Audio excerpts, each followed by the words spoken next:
Imagine this. You show up to work every day, you put on your headset, and you genuinely believe you're helping people. Then, years down the line, you find out your office was literally a crime scene, that headset was a weapon, and you were the friendly voice of a massive $100 million fraud. Well, that's the unbelievable reality at the heart of the story we're getting into today. It's a pretty terrifying question, isn't it? For most of us, a job is, just the job. But what happens to your entire life, your career, your good name, when that job just implodes and reveals a giant criminal operation that you had absolutely no idea about? For one woman, Claudia Reid, the fallout from a job she held for just 1 year haunted her for nearly 2 decades. Think about that, 18 years. She was being punished, but she never knew who was accusing her, what she was even accused of, or why every single door she tried to open just kept slamming in her face. Today, we're explaining the secret that finally brought the truth to light. So, let's start with this professional puzzle, this mystery that basically defined Claudia's life for almost 20 years. You see, there was this huge disconnect at the very center of her career. On one hand, you've got this highly qualified professional. We're talking extensive experience, great reviews. She's even published 115 books. But then, on the other hand, you have this baffling reality, a constant, soul-crushing cycle of getting hired for a good job, doing really well, and then boom, suddenly being fired for no reason at all. And this went on for 18 years. It just didn't make any sense. To figure out why, we have to rewind the clock. We've got to go back to the very beginning, to a company that promised people salvation but actually delivered total ruin. Okay, so picture this. It's 2007 in Woodbury, Long Island. Claudia starts a brand new job as a customer service rep at a company called AmeriCorp. And on the surface, its mission sounded great, They were supposedly helping everyday people who were drowning in credit card debt. She thought she was one of the good guys. And their pitch? Oh, it was so simple and incredibly persuasive.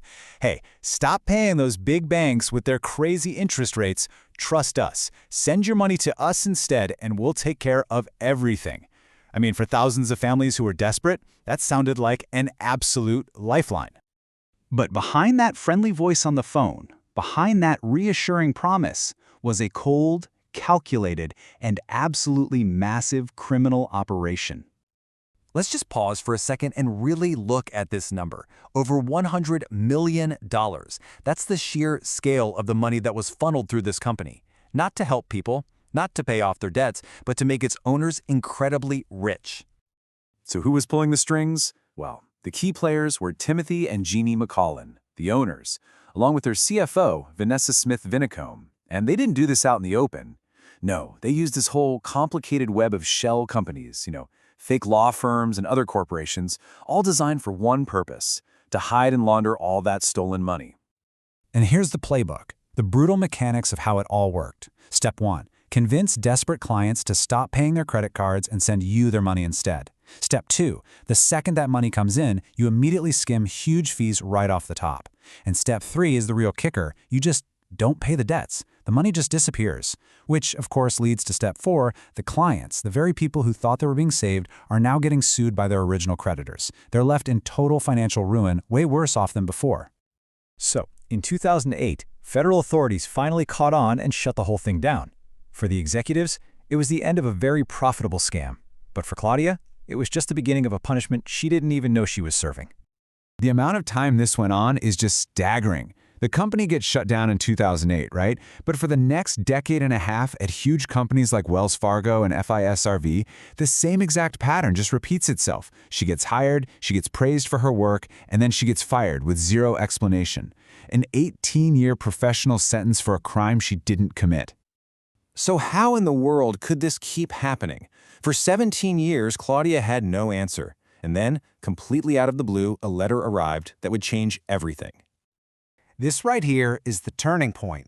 After nearly 2 decades of just confusion and heartbreak, a message comes from someone on the inside, a special assistant U.S. attorney, and he's reaching out off the record to finally explain the invisible wall she's been slamming into for her entire career. The letter starts with this line, which immediately tells you this is serious. This isn't some official HR notice. This is somebody breaking ranks to expose a hidden truth.